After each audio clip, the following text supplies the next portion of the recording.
In front of me I've got AUDI Q3. In this video I'll show you all Keyfob functions.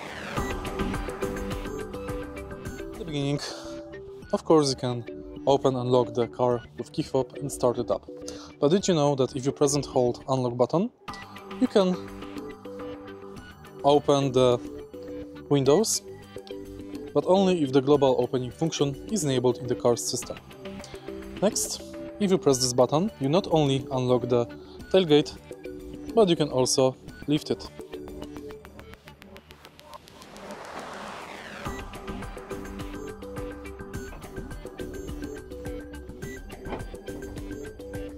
In order to do it, press and hold this button.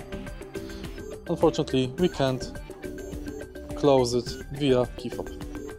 In the end, this key has the panic button. If you press it, you will use horn.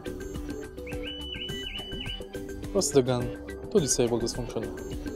If you find this video helpful, please leave a like, comment and subscribe.